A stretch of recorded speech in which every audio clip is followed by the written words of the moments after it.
發言時間而家開始。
準備時間結束，而有請反方進行答辯。你有1分鐘嘅發言時間，準備好請先去計時致意。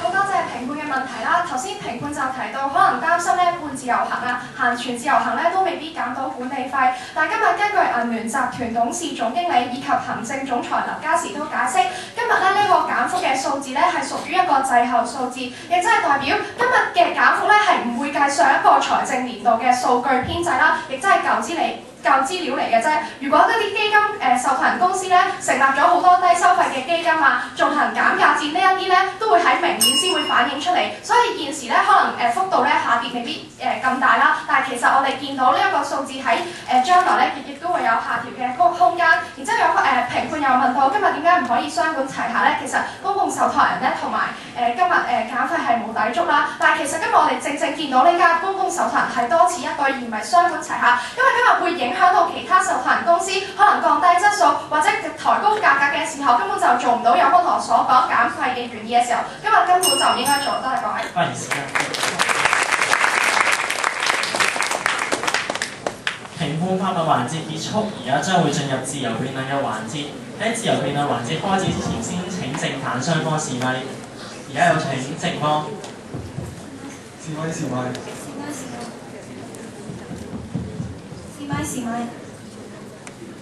而家有請正方發言。咁而家咧市面上咧就有5間受託人公司咧佔咗市面上80%嘅佔有率嘅。咁想問有方同學，呢一個係咪一個壟斷嘅現象咧？想問下有方同學，5間公司80%何為一個壟斷嘅現狀？有15間受託公司喎，有5間公司佔咗80%嘅市面喎，呢個係咪一個壟斷嘅問題？咁有方同學，如果6間7間咁係咪壟斷？我唔明你壟斷嘅意思喎，有方同學可唔可以解釋清楚？好啊，今日方同學有5間公司佔咗市面上80%嘅佔有率，呢個係咪好龐大嘅數字咧？我方問你5間同6間同7間嘅分別點樣先叫壟斷，點樣唔叫壟斷？有方同學可唔可以解釋清楚咧？今日方同學，依家市面上好多人都批評啊，呢個強積金制度底下有5間公司佔咗市面上80%嘅佔有率，呢一個壟斷嘅現象。以前有方邏輯咧同我哋講壟斷，如果一有做得好少少嘅公司咧，攞咗個市場咧，就會令到其他公司嘅行政成本上升㗎啦。就如果以前有方同呢個邏輯咧，政府唔應該成立公共受託。咁想問啊 ，AIA 啲做得咁好嘅公司咧，係咪都應該要令到質素下降翻，平衡翻呢個市場咧？嗱，方台首先我方唔想同你爭拗嗰個壟唔壟斷啦，相信在各位都唔明白啦。5個人點樣壟斷一個市場咧？如果你講到你嗰個係咁壟斷咁嚴重嘅時候，而我哋見到而家唔少受託人都會有減價。如果你講到咁壟斷，或者我唔知你係咪想講佢哋聯手操控價格啦？如果係嘅時候，點解又會減價咧？同埋我想問有方台就係、你今日講到你個金管局咁理想啊，我想問金管局係咪做到晒而家受託人所做嘅嘢咧？今日14間佔2成，5間佔8成，有方同學都唔明壟斷，我都唔明有方同學到底明啲乜嘢。想問有方同學，其實我講嘅嘢就非常之簡單啫，你要令到市面上平衡晒所有事情啊嘛。今日我咪問你，質素做得好啲嘅唔應該佔有市面上更多嘅比率咩？咁 AIA 做得咁好嘅公司，係咪應該將質素撳翻低咧？有方同學。有方台，如果5間佔6成啊、7成啊，咁係咪壟斷咧？有方台，你今日壟斷同唔壟斷，你個情況都要解釋清楚。我根本就唔知道你所講嘅壟斷係咪真係存在。而就算今日我唔理你嗰個係咪真係8成啦，今日而家市場上冇問題，你可唔可以講清楚而家市場上有咩問題？同埋我再問多你一次，你金管局係咪可以做到晒現時受託人所做嘅所有工作？今日方同學係你同我講金管局會做得好，會瓜分校園嘅，我用翻你呢個邏輯嘅啫。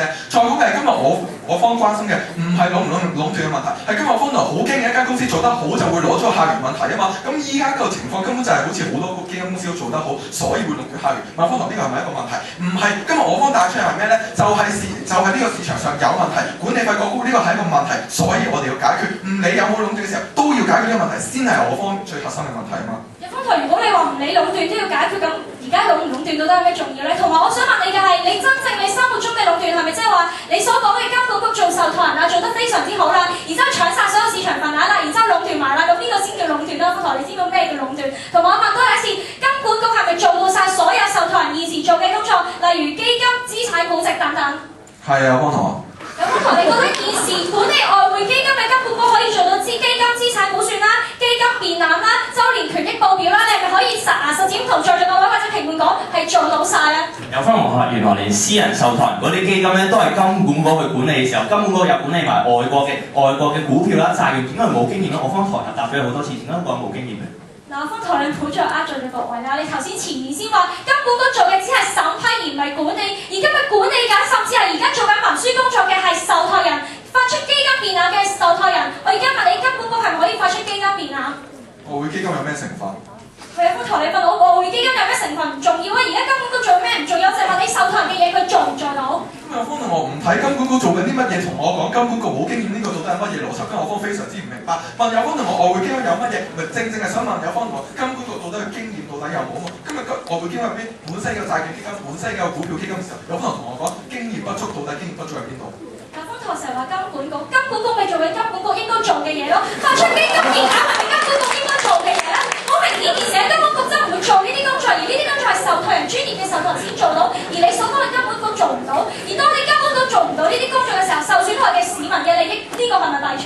今日方同學嘅邏輯係咪好簡單？就係依家金管局冇做私人冇做受託人，所以金管局做受託人就有問題。方台，難道你覺得而家冇做，難道金管局叮一聲你就會識做嘅係咪咁咧？唔係叮一聲問題，有方同學從來都唔睇金管局做嘅細節啊嘛，方同學。方台，我問咗你好多次，我同你講細節就係講基金變額，我問你金管局有冇做，我問咗你都唔知幾多次，但係你都唔答，即係金管局做唔到啦。你而家管理外匯基金會唔會發出基金變額俾市民咧？明顯地唔會。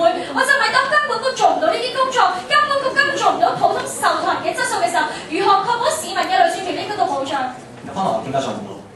嗱，方台我解釋咗好多次，我諗在座各位都聽到厭夠，方台答嚟答去答唔錯，唔緊要啦。好啦，就算再想問嘢，方台嘅就係而家市場係咪冇競爭咧？而你所講嘅受託人，你所謂引入競爭就係你個受託人一定平啊嘛？你點知道你個受託人一定平啊？咁我方的確係聽到我方同學講咩基金電纜，今日我方答你做到，我問有方同學點解做唔到咧？今日我方同學答唔到，今日我方就係舉出話俾你聽，金管局有多年做外管理外匯基金嘅經驗，入面有債券成分嘅基金嘅時候，今日金管局就係做到，有方我再問一次點解今日金管局做唔到？咁啊，你講嚟講去，金管局做緊嘢，只不過係投資方面，就係外匯基金啫。我問你基金電纜，你根本就一句都答唔到。咁不如問翻你啊，如果而家公共受託人佢投資失利，佢蝕本嘅時候，邊個保底？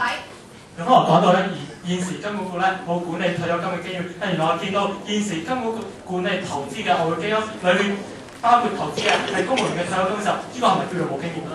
咁佢如果金管局而家管理晒係有而家強積金一模一樣嘅投資經驗嘅，同強積金受託人一模一樣嘅職責嘅時候，咁當初我哋都唔需要揾咁多受託人翻嚟啦。今日基金變額、周年權益報告呢啲等等，全部都唔係金管局現時嘅工作。金管局根本而家冇人手、冇專業知識做呢啲工作嘅時候，做受託人最尾損害緊嘅係市民嘅累算權益。我再問多次有方台，市民嘅累算權益蝕咗嘅時候，係咪你負責？不過仲有一個小結，有可能邏輯好簡單嘅啫，就係依家金管局基金變額冇做過喎，所以咧根本做公共受託就有問題㗎啦。咁今日有分同學，依你嘅邏輯，任何一個國家都唔應該成立公共受託咯，因為成立公共受託之前，呢一個受託都係冇做過呢啲工作㗎。如果冇做過呢啲工作，就等於叫做冇經驗嘅時候，有分同學係咪所有國家都成立唔到公共受託人？係啊，我完全冇學過，完全冇專業知識，我唔知道做基金變額，我今日就話我可以做受託人咩？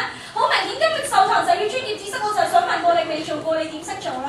咁麻煩有同學解釋點解澳洲工會等等嘅事情都冇入方所謂嘅受託經驗能夠做得如何成功？佢有方台成日講澳洲，你解釋澳洲嘅工會點做，有冇講得詳細少少？咁咁啊，你要解釋啦。現時我哋見到澳洲工會之前都會有可能所謂嘅咩基金電纜嘅經驗嘅時候，都最終能夠做得咁好時候，麻煩有多人解釋所謂經驗係唔係真係講到好似以前冇做啊，就等於將來做得唔好。嗱，有個同學問你澳洲嘅例子你自己提出嚟嘅，佢做啲乜嘢詳細你又講唔到俾我聽，不如我而家同你講啦，如果公共受託人佢蝕本嘅時候，邊個保底？其實不妨話俾在座各位聽，其實我方咧準備咗咁耐咧，係未聽過基金電纜呢個詞語嘅。呢個詞語係有方同學提出嘅。換言之，其實今日有方同學同我講，成立公共受託人做唔到呢個事情，必須要話俾我聽，到底點解做唔到啊？有方同學自己提出嘅事情，自己都論證唔到嘅時候，呢個係乜嘢嘅辦法啊？方同學。原來咧連基金電纜都未聽過，係咪即係金管局唔識做啦？嗱，今日我同你講第二樣嘢啦。咁我想問金管局今日識唔識做基金資產管理啊？點解唔識做？點解識做啊？俾啲例先。咁啊，方頭你話唔識做㗎，今日。反方發言時間用盡，請正方派出一位辯員用盡餘下發言時間。今日有方同學邏輯咧就好簡單啫。總之金管局未做過公共受託人，冇做齊晒受託人之前要做嘅角色咧，所以咧今日一成立公共受託人咧就等於唔可能㗎啦。但係今日我方同外國嘅例子，佢哋聽冇做過公共受託人嘅工會或者政府、澳洲或者瑞典，通通其實都冇做公共受託人㗎，但係最後都能夠應付到公共受託人呢個角色，正正反映出今日金管局絕對有才能。而且今日我方唔係，多謝各位。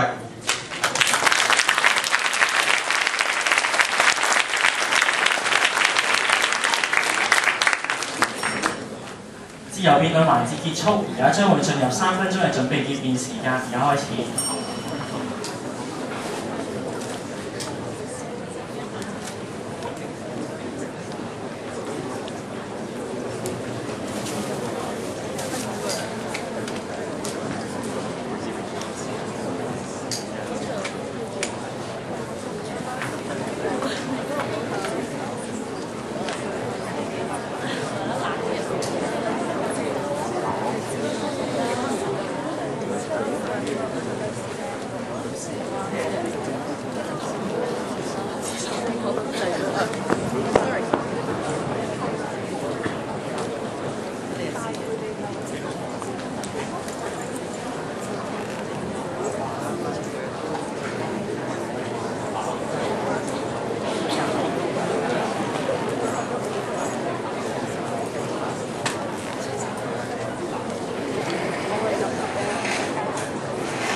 準備時間結束，而家先請下方主辯作結，你有4分鐘嘅發言時間，準備好請先向計時員示意。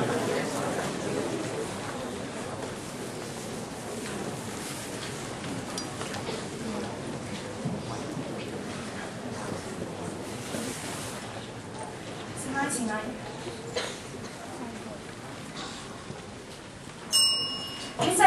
會住各位，大家好！到協議階段啦，大家不妨返回基本步，問一問自己，其實你心目中嗰套理想嘅強積金制度應該係點嘅呢？嗱，12年前政府推出咗強積金制度，其實當其時咧，政府大可以好似有可能今日咁講，自己做承保人㗎，但係點解我哋最尾冇咁做到呢？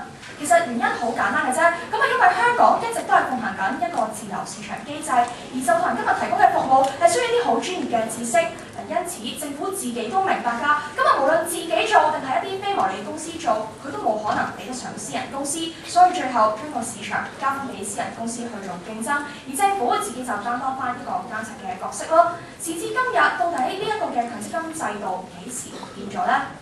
咁我今日嘅立場咧，其實一句講得晒，咪同我哋講有競爭就有減價，有解決壟斷嘅問題㗎啦。呢句咁簡單嘅説話，在座各位其實你哋都識得講啦。但今日唔貼近現況，同我哋討論問題，又係咪合理啦？好啦，咁今日咧，我哋同我哋論證點解公共受託人有效啊？然後同我哋講澳洲有效，所以香港有效咯。但咁今日我方嘅問題就係問你，喂，澳洲有效，點解代表香港有效啊？大家都話從來都冇同我哋論證過點解喺香港係行得通啊嘛。好啦，有可能咧，我哋同你講話行唔通，你仲會推高埋其他人嘅行政費，咁我話唔會嘅，點會咁出現㗎？最咗個位邊度咁理想㗎？你又搶咗人哋啲客，你又要人減價，你又要人提高質素，呢個世界邊有個咁理想嘅局面？咁我可唔可以睇清楚個可行性先呢？好啦，今日減唔到價，仲推高埋人哋嘅價，咁我同你講咧，唔緊要，減價都唔係最重點嘅，我哋保持質素啊嘛。因為我今日同你論證質素好簡單嘅啫，喂，金管局有做過就叫做有質素，但問題今日我當然提出咗好多例子，今日原來金管局係冇做過嘅，例如一啲估值等等啦。嗱，例如我哋要揾投資經理嘅時候，大家都知道政府係冇可能有呢個網絡嘅時候，政府又如何做到呢？嗱，講到底，點解有可能今日可以咁理直氣壯同我哋講話即刻嗰個金管局做過呢？因為有可能聽都冇聽過呢樣嘢，所以就同我哋講，喂，積金局做過㗎啦，我冇聽過都有做過㗎啦。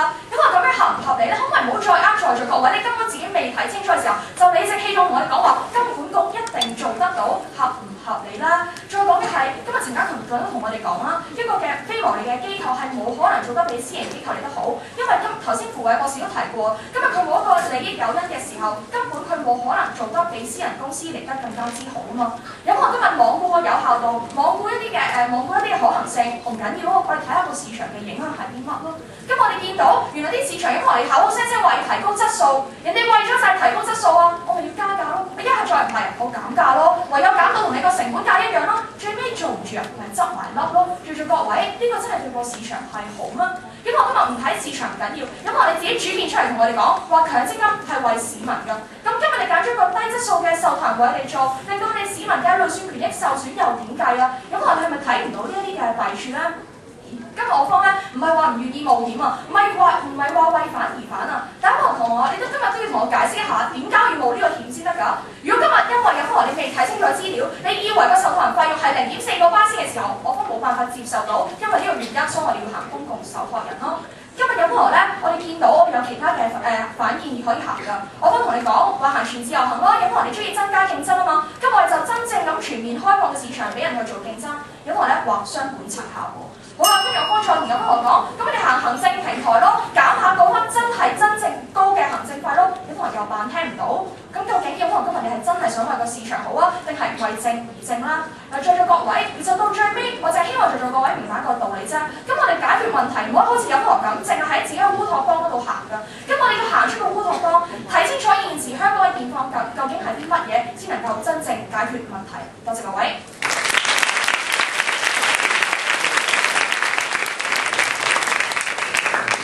反方主辯作結時間為3分56秒，無超時，無需扣分。而家請正方主辯作結，你有4分鐘嘅發言時間，準備好請先向計時示意。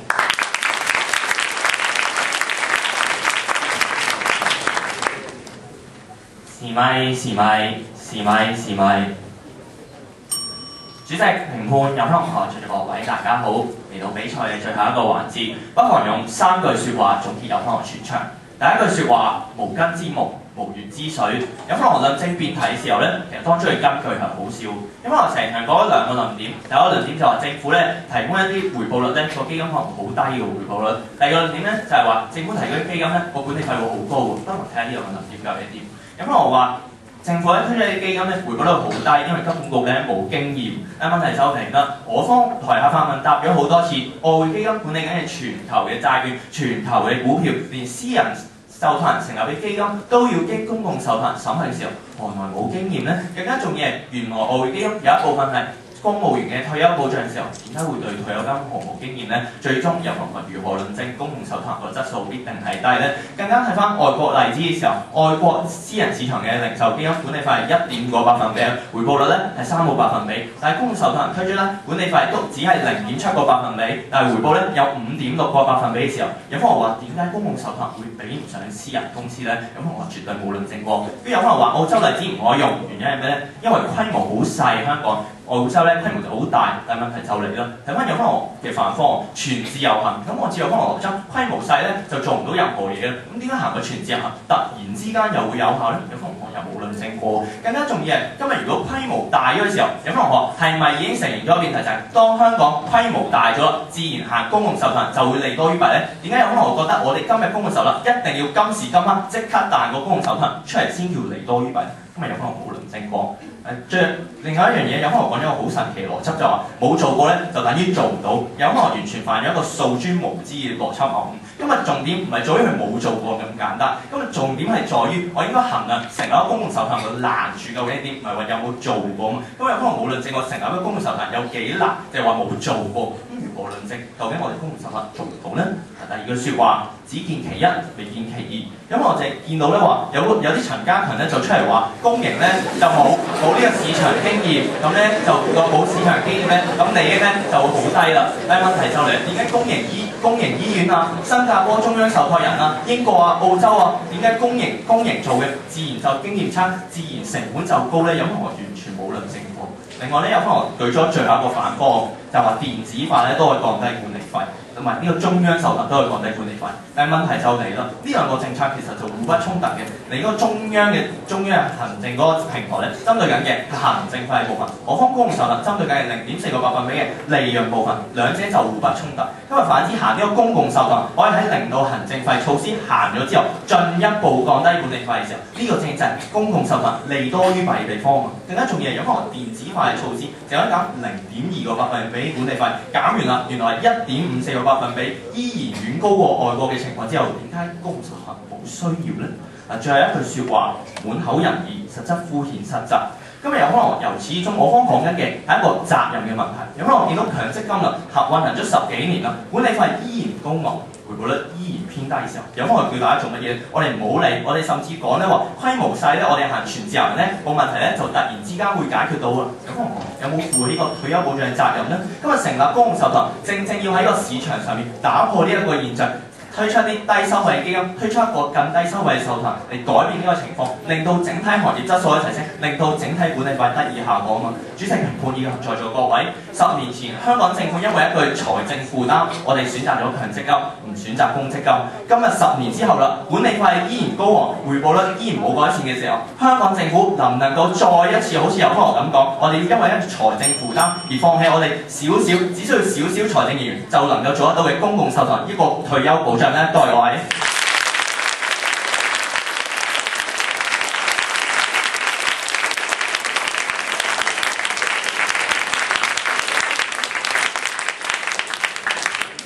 正方主辯作結時間為4分06秒，冇超時，無需扣分。我哋今日嘅比賽告一段落，先請5位評判退席商議賽果。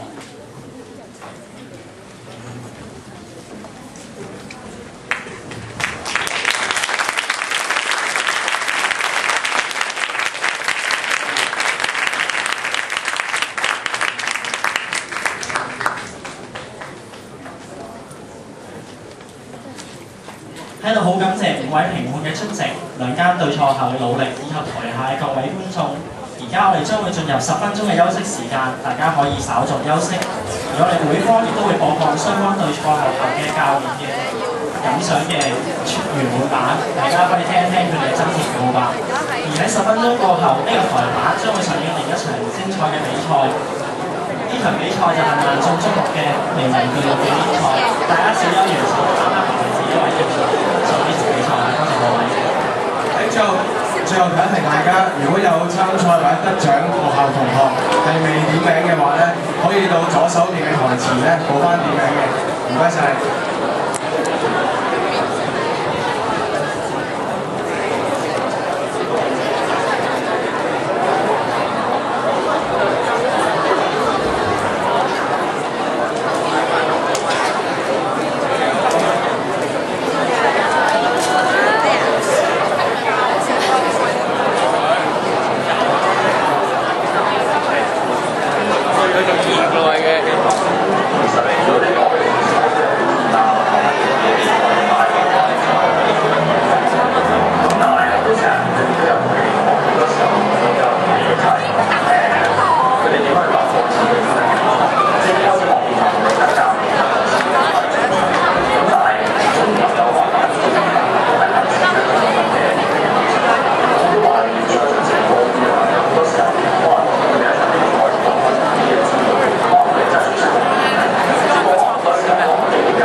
比賽咧就喺3分鐘之後就會開始㗎啦。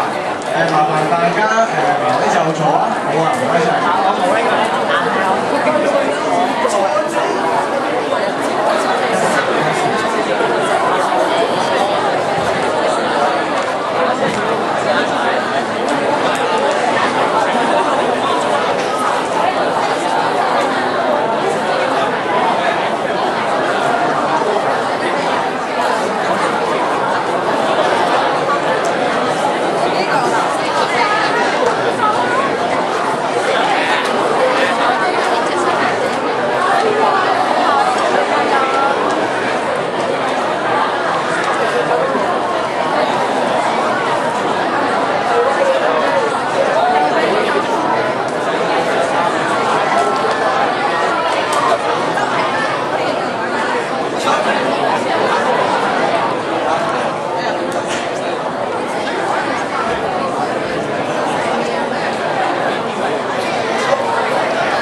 叫做張家達 iDebate.HK 嘅負責人啦。咁啊，今日好高興得到 AIA、NPF、JP 嘅贊助啦，我哋可以搞到一個咧叫做寄養杯嘅名人辯論嘅比賽嘅。咁啊，好多辯論員都知道啦，打比賽你中學打完到大學打完啦，咁好多時候咧都叫做完咗比賽之後咧，先開始覺得自己對辯論嘅技巧有啲掌握啦咁樣，但係亦都冇任何嘅成人比賽賽事咧係可以俾大家係自由組隊去打嘅。咁今次好難得呢個機會咧，咁藉着呢個會展嘅場地啦，呢一個評判退席商議嘅時間啦，我哋就抽空搞咗一個咧叫做寄養杯嘅辯論比賽。咁條題目咧都係回應翻呢個財富管理嘅。我哋都知道香港而家好多嘅政黨啦，同埋政府都煩惱緊一樣叫全民退休保障嘅嘢啦。咁講開退休保障即係財富管理嘅一部分啦，到底應該係個人主導啊，定還是係由呢一個嘅政府主導係比較好咧？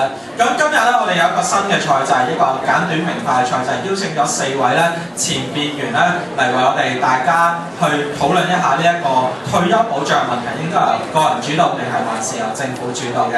咁啊，事不宜遲，我哋首先邀請今日台上嘅4位主角先。咁首先請代表認為個人嘅退休保障應該係由個人主導嘅聯隊有賴楚賢、何冠林先生，有請。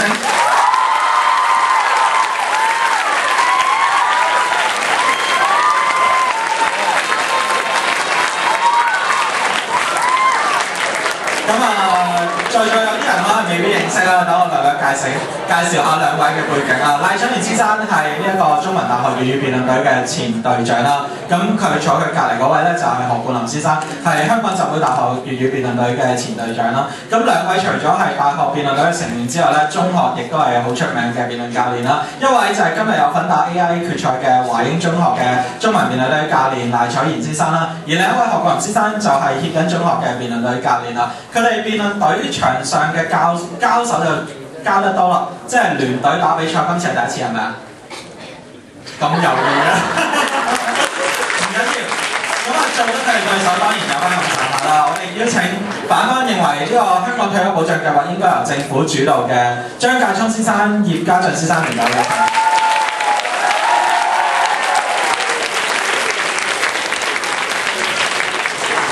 咁啊，張介聰先生係嚟自香港浸會大學同埋香港浸會大學嘅粵語辯論隊嘅成員啦。葉家俊先生就係香港大學粵語辯論隊嘅成員嘅。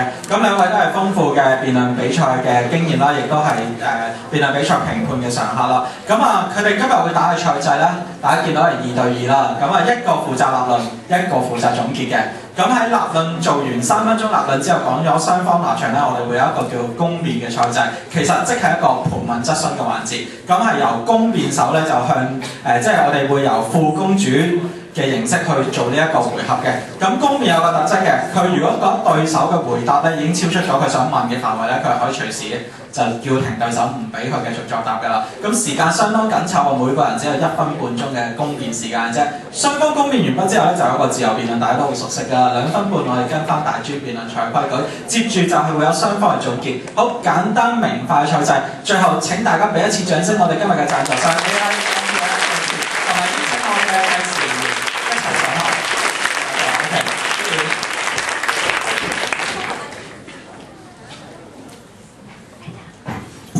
好，佢哋話唔需要試咪環節啦，咁我哋就直接開始。好，咁今日嘅辯論比賽辯題係香港退休保障計劃應該由個人主導，正方、反方，香港退休保障計劃應該由政府主導。首先有請我哋正方嘅立論，賴卓賢先生。好，